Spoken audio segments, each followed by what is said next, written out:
Esto es Desde la Redacción, el podcast de Rosario 3. Mi nombre es Ezequiel Clerici. En este episodio conversamos con el analista internacional Martín Shapiro sobre lo que dejó la Convención Nacional Demócrata de Estados Unidos, que designó a Kamala Harris como su candidata a presidente. ¿Qué cambia en la campaña electoral la designación de Harris por Biden y cómo se está adaptando la estrategia de Trump para reposicionarse? A su vez, le consultamos sobre cómo se repartirán los apoyos entre los capitanes de la industria tecnológica y qué intereses representa cada uno de los candidatos para estos sectores. Por último, un tema fundamental para la Argentina. ¿Qué tipo de trato podría recibir la región con uno u otro al frente de la Casa Blanca?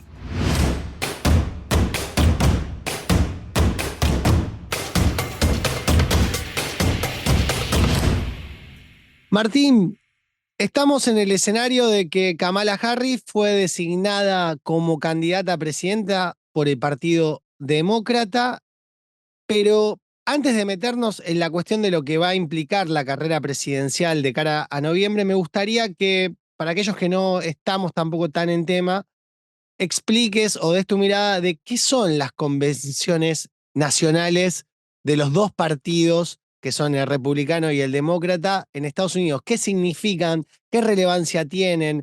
¿Cómo son tomadas por el público norteamericano que después va a votar? Bueno, creo que habría que hacer una distinción, ¿no? Digo, porque tienen dos facetas las convenciones. Una que era la que cumplían, sobre todo históricamente, que era la de designar efectivamente a los candidatos, que hubiera la discusión entre los delegados de los partidos para establecer quién los iba a representar en una carrera presidencial. Recordemos, en los Estados Unidos, los partidos históricamente han sido muy heterogéneos, no son partidos que fueran ideológicamente monolíticos.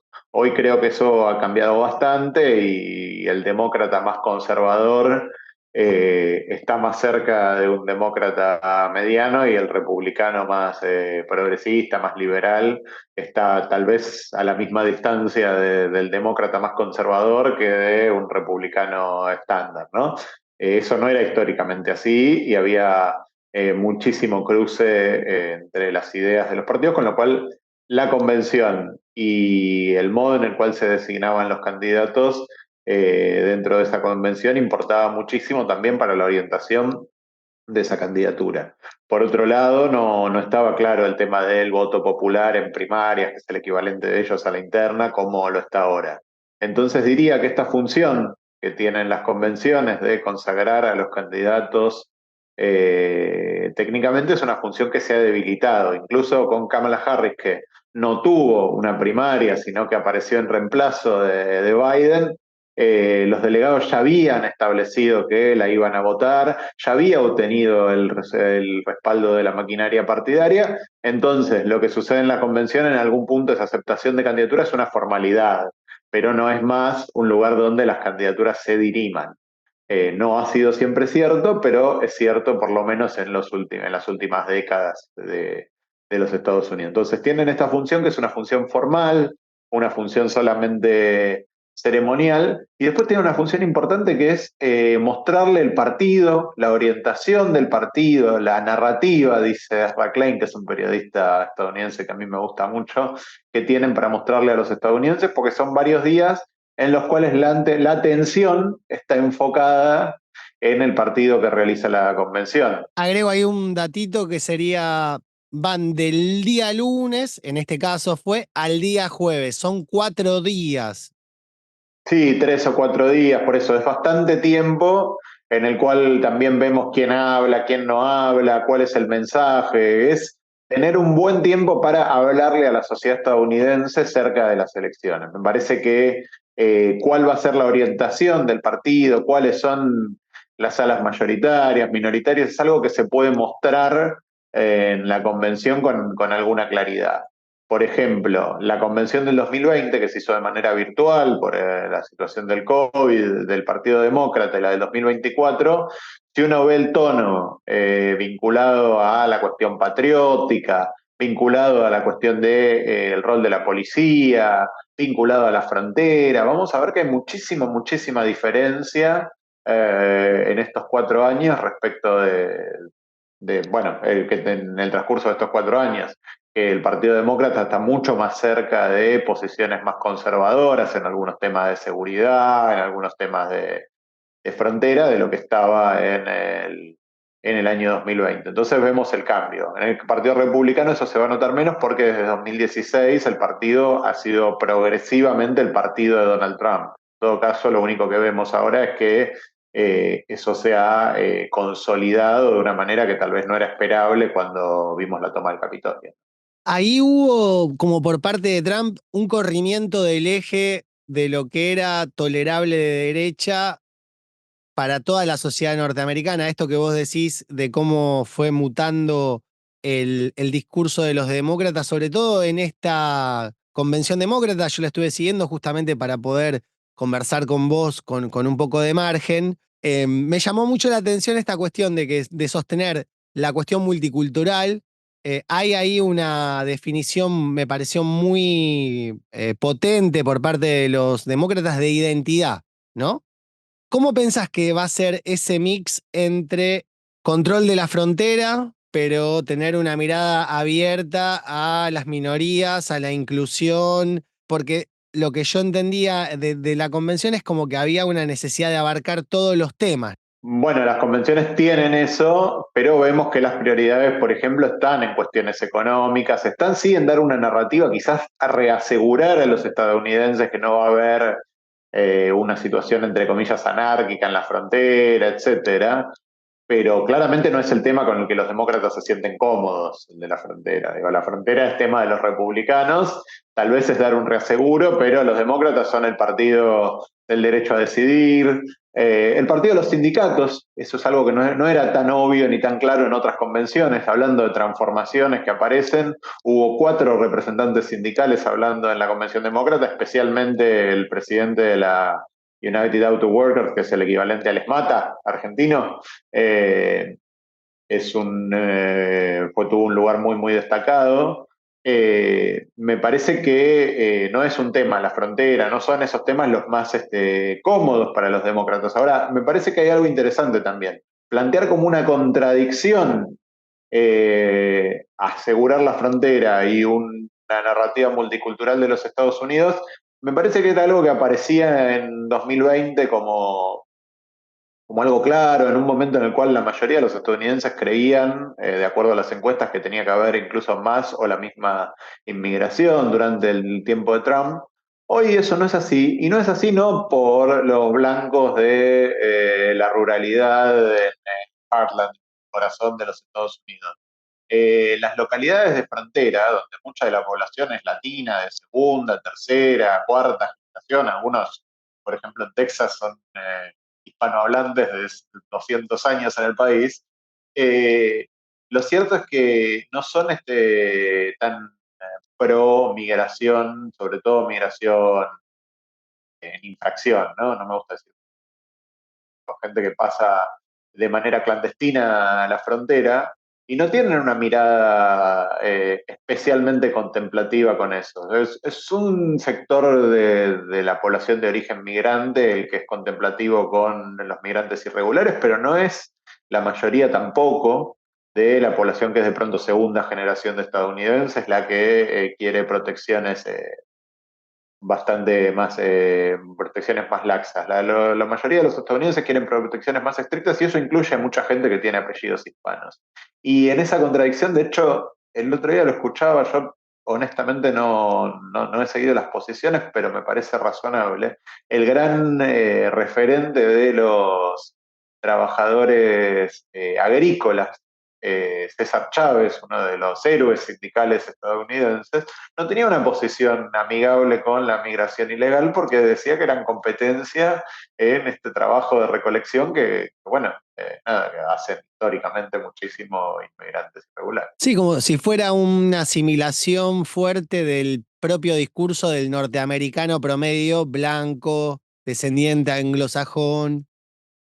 Sí, me parece que, bueno, también son en parte, en algunas cosas, son los propios intereses, porque está el que tiene un trabajo en un restaurante, por decirte algo. No digo que porque los estudios no dicen que te perjudique, pero no importa que no te perjudique, sino que hay una percepción de perjuicio, de que si vos vas a ir a trabajar a un restaurante y tenés que competir con un inmigrante ilegal, vas a hacer tu trabajo por menos dinero. No es del todo cierto, pero es algo que mucha gente cree y también esos son muchos latinos. Sin salir de este tema y tomando parte de estos puntos, en la noche del jueves, la apertura la hizo Kamala Harris, obviamente aceptando la nominación para ser la candidata presidencial del Partido Demócrata, y en su discurso hizo bastante hincapié a la cuestión de los derechos reproductivos. Creo que ahí encontraron algo que en 2022 les resultó y están como apostando también de nuevo a eso. Mucho hincapié en que Trump es el caos, una crítica muy grande al 6 de enero, y a mí algo que me llamó la atención y que me gustaría también un poco ahí tu reflexión para tratar de entender quién es Kamala Harris.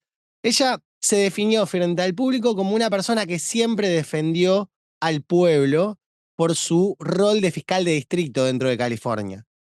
Bueno, a ver, me parece que el tema de los derechos reproductivos es un tema que va a ser muy importante para los demócratas. Es parte de lo que explica, creo que no es todo, pero es parte de lo que la división que vemos en las encuestas a nivel de género, que es una división, si bien las mujeres eran un poco más progresistas que los varones históricamente, por lo menos en las últimas décadas a la hora de votar, hoy, originariamente no era así, estaban un poquitito a la derecha, pero digo, ya hace algunas décadas que las mujeres estaban un poco a la izquierda de los varones, en los últimos elecciones, desde 2016 para acá, la brecha de género es enorme en los Estados Unidos.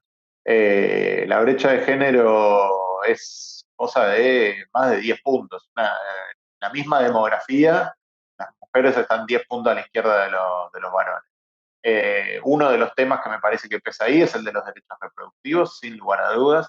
Incluso también hay que ver algunos discursos, por ejemplo, que tiene el vicepresidente sobre el candidato a vicepresidente de Trump, la vicepresidenta, está mal, sobre las mujeres solteras, las mujeres que no tienen hijos, eh, algunas cuestiones bastante misóginas en el modo en el que está planteado el discurso, las figuras que se presentaron en la convención republicana, que son personas de la UFC, que es la lucha de artes marciales mixtas, se dice acá, creo. Es un deporte extremadamente masculino. Hulk Hogan de la lucha libre.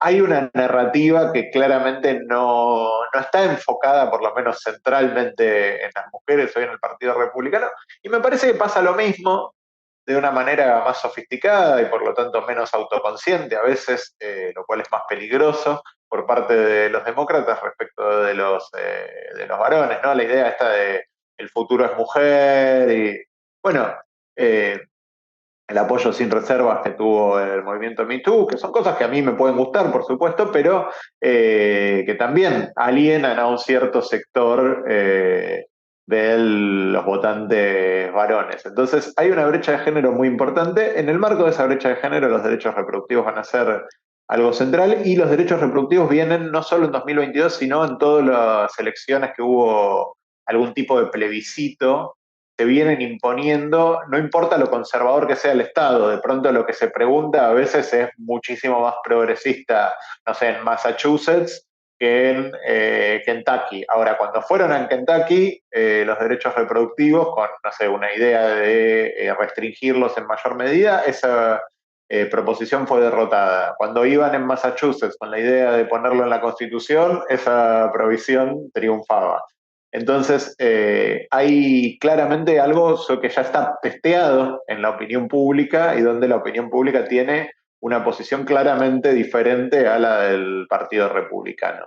Después sobre Kamala Harris en particular, su perfil, me parece que está volviendo a un perfil que le resulta más cómodo, porque ella fue candidata a presidenta en 2020 y su perfil como fiscal, como una fiscal además que era bastante mano dura, la perseguía cuando hablamos de los cambios. Era la época de Black Lives Matter, de el movimiento contra los abusos policiales. Hoy los Estados Unidos están totalmente en otro lugar, con el delito como una preocupación de los votantes, el delito en las grandes ciudades, por más que tuvo una suba muy alta después de la pandemia, pero así como tuvo una suba muy alta, hoy los homicidios están en niveles bajos, que recordemos que siempre los niveles bajos en Estados Unidos son los más altos del mundo desarrollado, pero digo, están en niveles bajos. Eh, y entonces, una cosa que es una preocupación ciudadana reperfila nuevamente a alguien como Kamala Harris, que como fiscal era bastante mano dura, que le decían que Kamala era policía, era la crítica que le hacían por izquierda, Kamala dice cop. De pronto eso se convierte en un activo y se complementa con las partes de su trayectoria que ella sí en 2020 impulsaba más fuerte, como cuando se metió con las universidades con fines de lucro, cuando se metió con algunas empresas, laboratorios y de salud, algunas cuestiones de su trayectoria que tal vez tienen que ver con una trayectoria más típica de un fiscal de izquierda, ¿no? Entonces, me parece que puede generar un tipo de narrativa, que ha faltado una mejor palabra, podemos decir populista, en la cual está cerca de la policía, cerca de el combate al crimen organizado, que puede decir que combatió también a pandillas transnacionales, hablando de la frontera, con temas más caros y más amigables para la izquierda, como lo que tiene que ver con enfrentar a las grandes empresas, que después comunica con un modo de hablar de inflación, algo que también le importa a los estadounidenses, y entonces construye este perfil a partir de su actuación como fiscal primero de distrito y después de estado en California, que es un estado muy progresista y por lo tanto tal vez desconectado de las inquietudes culturales de la mayoría. Así como la describís, pareciera una candidata de las que los norteamericanos dicen catch-all, digamos, ¿no? De agarrar todo el espectro, tener un poco de la izquierda, un poco de la derecha. Ahora bien, hasta que Biden no decidió bajarse de la carrera presidencial y después del intento de asesinato a Donald Trump, los analistas, la lectura que hacían era de que era partido terminado, digamos, ¿no? Trump iba a ganar caminando, un hombre de, si no me equivoco, 79 años, debe ser hoy por hoy el candidato más grande que tiene Estados Unidos en su historia, porque si no iba a ser Biden, que es más grande todavía. ¿Qué escenario se abre de cara a noviembre con esta Kamala Harris que parece que toma todo el espectro frente a un Trump que lo hemos visto que le está costando acomodarse a la narrativa que está proponiendo el Partido Demócrata desde que se conoce el paso del costado de Biden? Dos, tres cositas ahí. La primera, Trump, por más que tiene discursos, entre comillas, muy a la derecha, muy duros en algunos temas, está, voy a abrir nuevamente comillas y pedir disculpas, a la izquierda, cierro comillas, de, el Partido Republicano en algunos temas que tienen que ver con el gasto público, por ejemplo.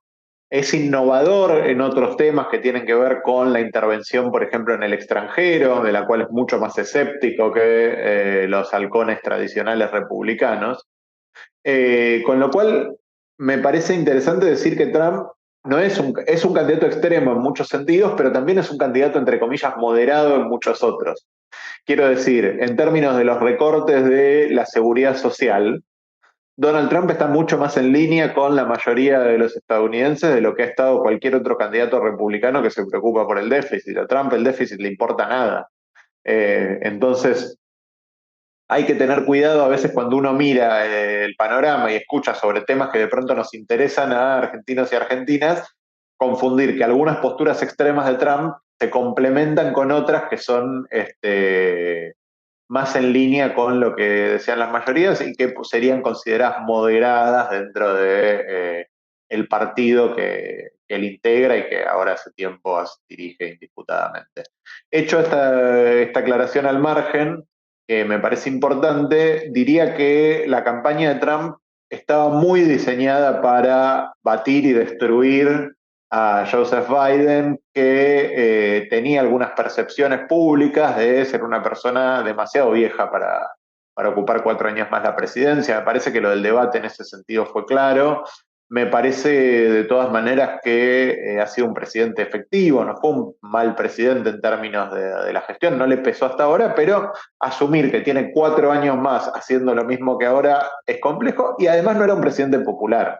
Quiero decir, yo puedo hacer un análisis, entre comillas, objetivo de su presidencia y decir que fue buen presidente, pero la mayoría de los estadounidenses no están de acuerdo conmigo, por lo menos ahora. Creo que va a cambiar con el tiempo, que va a ser más valorado a la distancia, pero digo, hoy esa no es la escena. Entonces, un candidato muy viejo, que encima era impopular, era sencillo para los republicanos.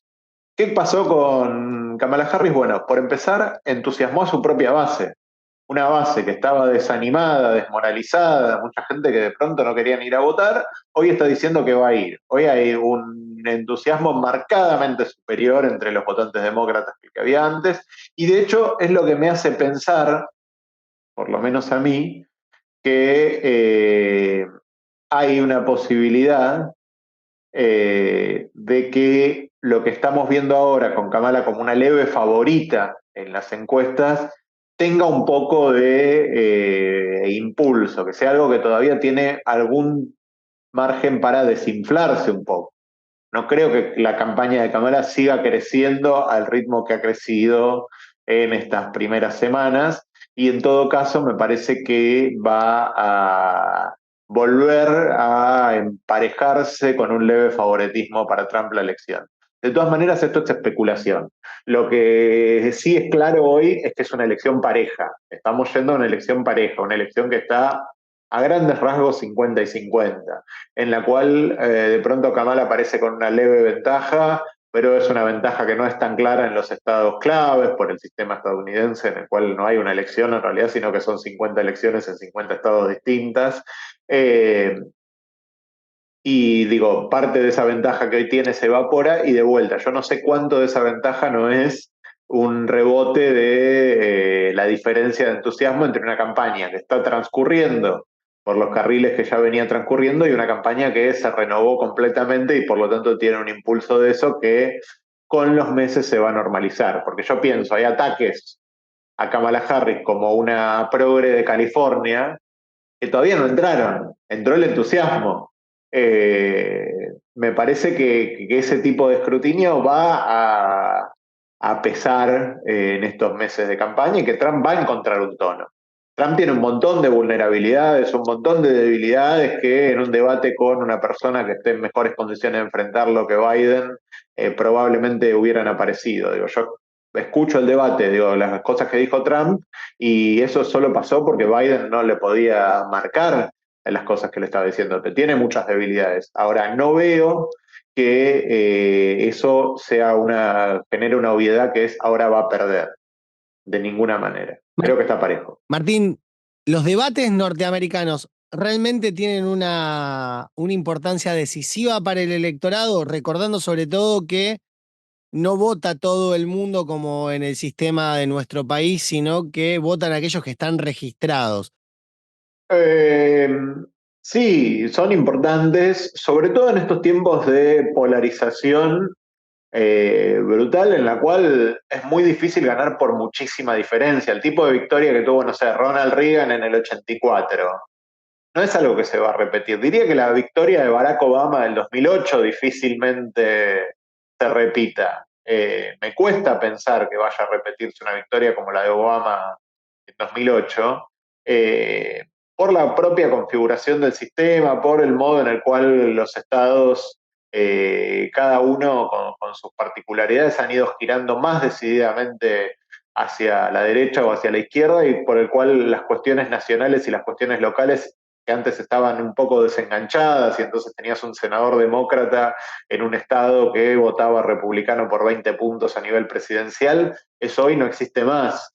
Entonces yo diría, o existe en muy, muy, muy corta medida. Entonces yo diría que los debates son importantes porque sirven para cambiar la opinión del porcentaje de pequeño que puede votar a uno u otro partido. Es decir, los debates influyen poco. Ahora, son realmente pocos los tipos que hay que convencer para ganar una elección hoy. En esta elección, por lo menos en esta campaña electoral, noté como una presencia muy fuerte, más de lo que noté en otras campañas, en relación con Silicon Valley. Y tanto Harris como Trump tienen relaciones con ese sector de la economía norteamericana, de la tecnología, que además es la que está performando un poco todo nuestro mundo actual, ¿no? Digamos, y sobre todo esta cuestión de la polarización de la que vos venís hablando hasta este momento. ¿Qué tipo de industria tecnológica apunta Donald Trump al reunirse con Elon Musk?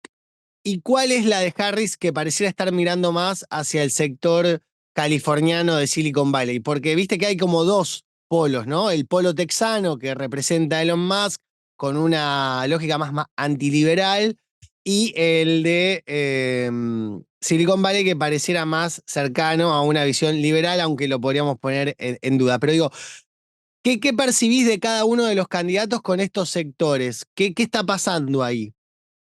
A ver, diría que la industria tecnológica era 90% demócrata hasta por lo menos te diría que la última elección incluso. Con lo cual no extraña que todavía quede una parte importante junto a los demócratas, junto a Harris, y yo creo que la novedad, que es una novedad esperable en algún punto, pero digo, la novedad es el giro a la derecha que han dado muchos magnates tecnológicos. Ya había algunos ahí, digo, Peter Thiel siempre estuvo en la derecha y apoyó a Donald Trump, pero cuando apoyó a Donald Trump fue considerado un poco menos que un paria en su momento.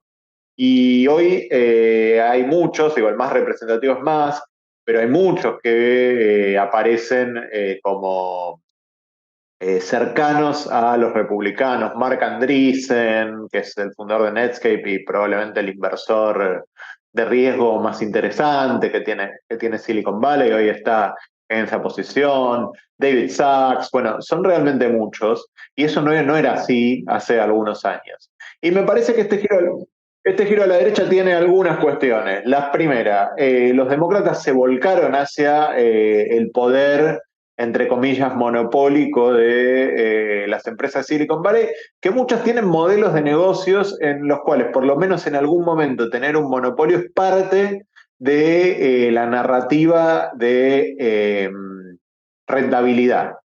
Por decir algo, se piensan muchos mercados como winner takes all, es decir, si vos tenés una empresa de plataforma que hace alojamientos, vos querés ser Airbnb, querés ser la única, porque además tenés los efectos de aglomeración que hacen que cuanto más tenés más datos, tenés más participantes, etcétera, etcétera, etcétera. Es decir, hay muchos beneficios de la aglomeración que son desplazados cuando hay un entorno competitivo. Muchas de esas empresas no funcionan del todo bien sus modelos de negocio con entornos competitivos. Entonces, que los traten en términos de antimonopolio es complejo. La segunda, que la marca Noah Smith, que también me parece un analista interesante de la realidad estadounidense y en general global económica, es una industria muchísimo más consolidada. Las industrias consolidadas tienen menos foco en el crecimiento y mucho más foco en la distribución. Es decir, están más preocupados por pagar menos impuestos porque van a tener una rentabilidad más grande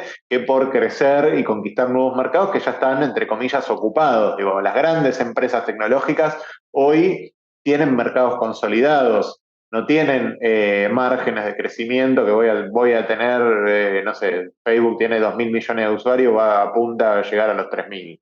Va a llegar más o menos donde está, tiene que sostener su lugar y una manera de sostener su lugar y su rentabilidad tiene que ver con la disputa de ingresos con el Estado. Entonces se vuelven más conservadores, tanto por lo regulatorio como por lo impositivo. Y sobre lo regulatorio diría que hay una mirada que en Silicon Valley siempre estuvo que choca mucho más con unos demócratas más cercanos a los sindicatos, más cercanos a los temas de intervención en los mercados que lo que estaban hace 15, 20, 25, 30 años. Digo, los demócratas de Clinton eran muchísimo menos intervencionistas en lo económico que los demócratas de hoy. Y Silicon Valley, si bien normalmente fue progresista en algunos temas sociales, raciales, etcétera, no lo ha sido en términos del enfoque hacia lo regulatorio. En eso han sido más bien libertarios y en todo caso los más progres lo que decían es, bueno, que la intervención sea después a través de los impuestos para eh, redistribuir, para igualar para las oportunidades con los estadounidenses, entre comillas, más pobres, ¿no? Entonces, tienen una mirada sobre la intervención del Estado que es, en el mejor de los casos, escéptica. Y ese tipo de mirada con la actual configuración del Partido Demócrata también choca. Entonces, por eso tenemos un montón de personas en Silicon Valley que han evolucionado a posturas más reaccionarias, pero fueron de la economía a lo social. Y de pronto en lo social también se han encontrado con unas miradas reaccionarias que en algún punto descreen de la igualdad fundamental entre los seres humanos, diría yo. Pero me parece que el camino ha sido de la economía a lo social y no al revés.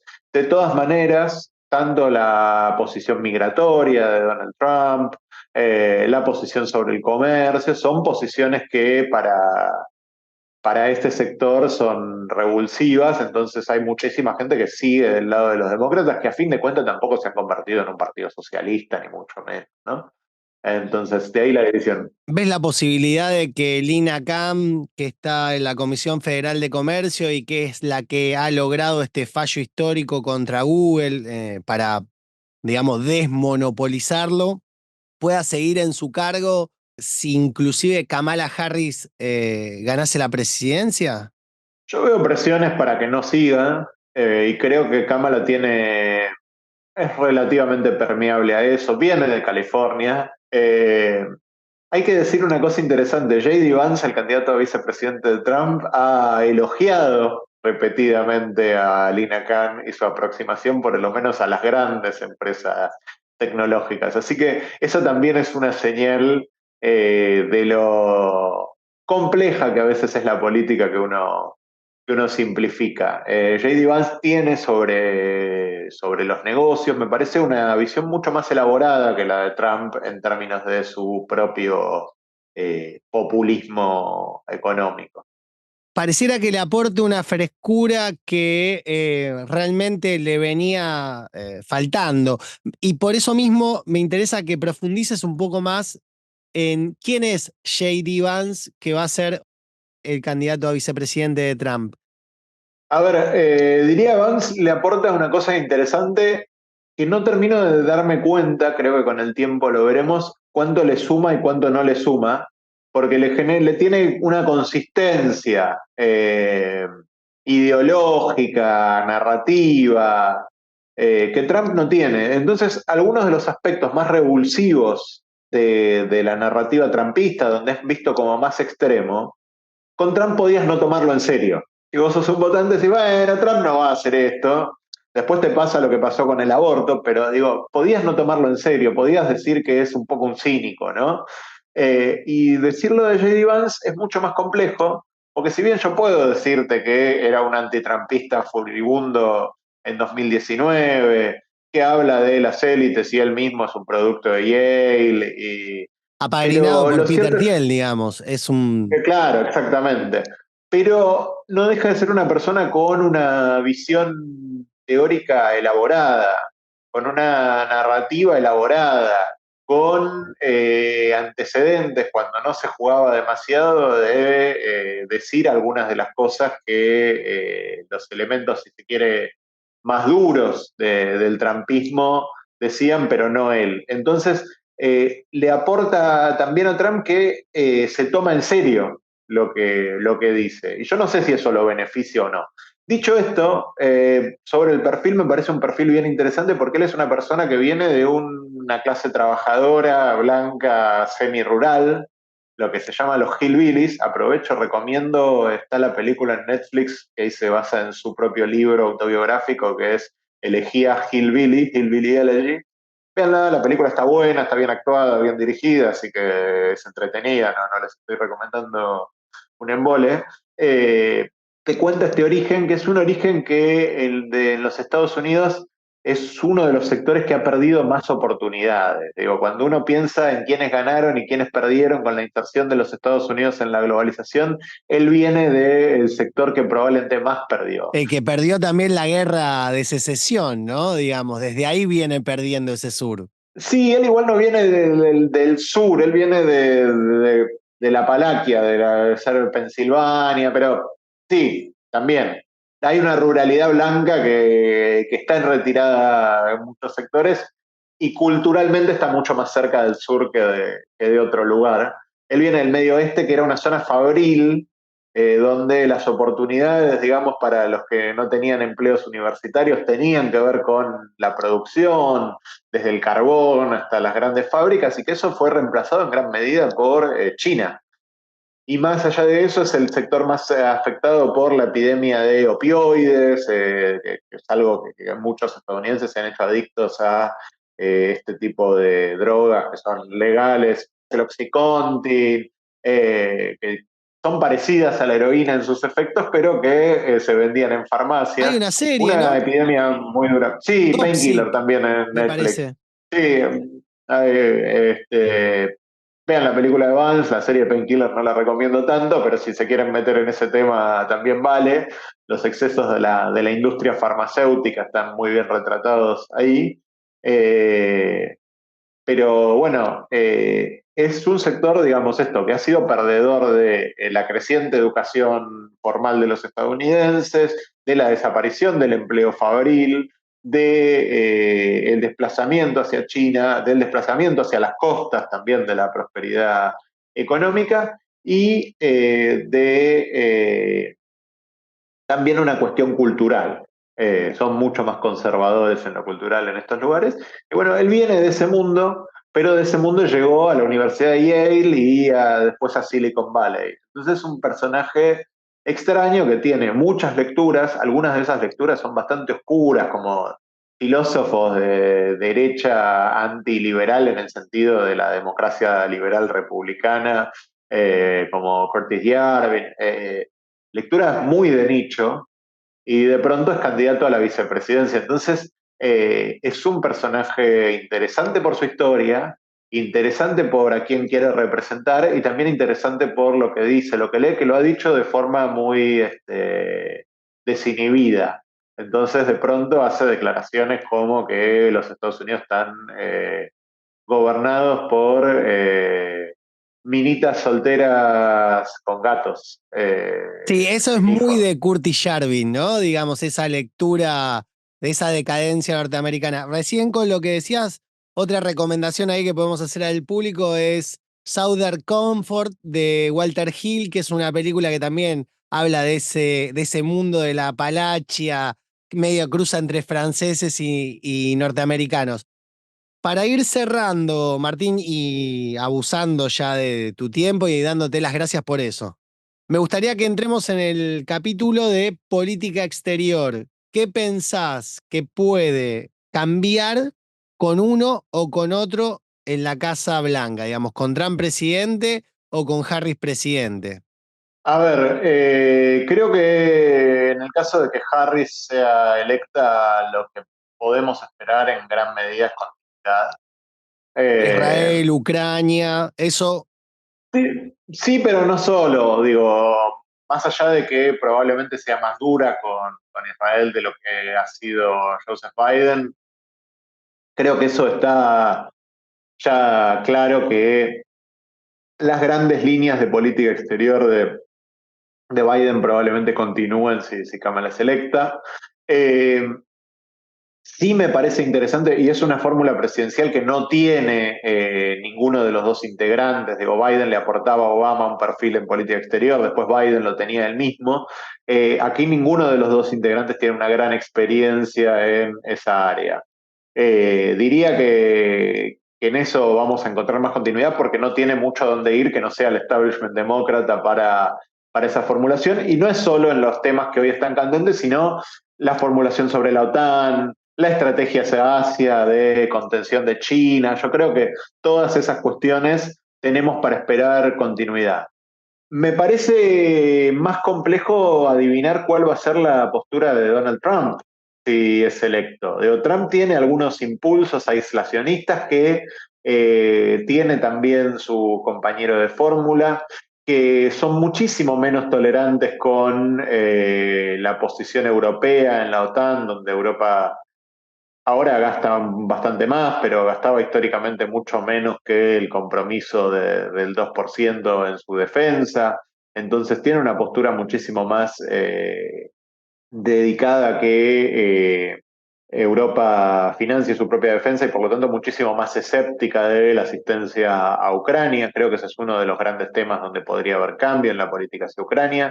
Después es un misterio realmente cuál va a ser efectivamente la política hacia China, si van a poner una tarifa del 50% a todos los productos chinos, porque eso tendría consecuencias inflacionarias y de poder adquisitivo para los estadounidenses extremadamente grandes. Entonces, honestamente no sé si lo seguirían. Y después, siendo el partido de los halcones sobre China, lo cierto es que si bien Trump cambió la narrativa sobre China, y eso ha sido importante para los Estados Unidos, las medidas dirigidas a las exportaciones y las medidas de política exterior y de alianza que tomó Biden fueron más efectivas y más interesantes que las que tomó Trump, que no tenían tanto diente, que estaban enfocadas en la balanza comercial bilateral y no mucho más, y que no generaron tampoco grandes resultados allí. Estados Unidos tuvo su mayor déficit con China el último año de Donald Trump.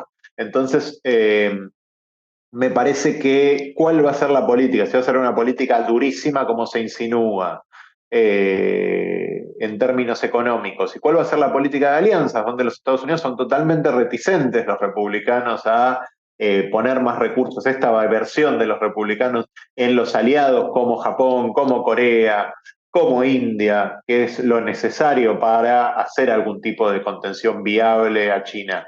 ¿Van a defender a Taiwán? ¿Van a mandar tropas estadounidenses si toca defender a Taiwán? Me parece que todo eso, con los impulsos aislacionistas que tienen los republicanos, es bastante complejo de predecir, porque hay mucha dureza en la formulación, pero poca certeza sobre las herramientas, y ha habido escepticismo de las herramientas que son las más efectivas en ese sentido. Y por último, me parece que va a ser también sustancialmente distinta la política respecto de América Latina, si gana uno u otro. Aquí hay una esperanza grande, creo que no del todo fundada, en que si gana Trump habrá recursos para la Argentina, pero sin lugar a dudas el enfoque más intervencionista del que los republicanos son escépticos en otros lugares, en América Latina han sido muchísimo más proclives a utilizarlo, también porque tienen una parte de su base, es una cuestión de política interna, tienen una parte de su base enfocada en esa intervención, tienen una parte de su narrativa enfocada en esa intervención, donde ven el chavismo como una forma de socialismo que emparentan de alguna manera con los demócratas, donde tenés a personajes como Marco Rubio pesando mucho en la formulación del nuevo Partido Republicano, que es un halcón en términos de América Latina. Entonces imagino una política mucho más intervencionista y muchísimo más distancia de referentes como Lula da Silva, que tal vez es el segundo más importante líder del continente. Creo que con Kamala vamos a tener una relación mucho más cercana entre estos dos gobiernos, y con los republicanos una relación, diría, incluso hostil. Así que me parece que en América Latina sí puede haber diferencias claras. En el resto del mundo, la tensión entre el establishment y los dos integrantes de la fórmula republicana es que sea difícil predecir cómo es. Martín Shapiro, muchas gracias. Muchas gracias por la invitación. Desde la redacción, es una creación de Rosario 3, Grupo Televisión Litoral. Gracias por tu atención.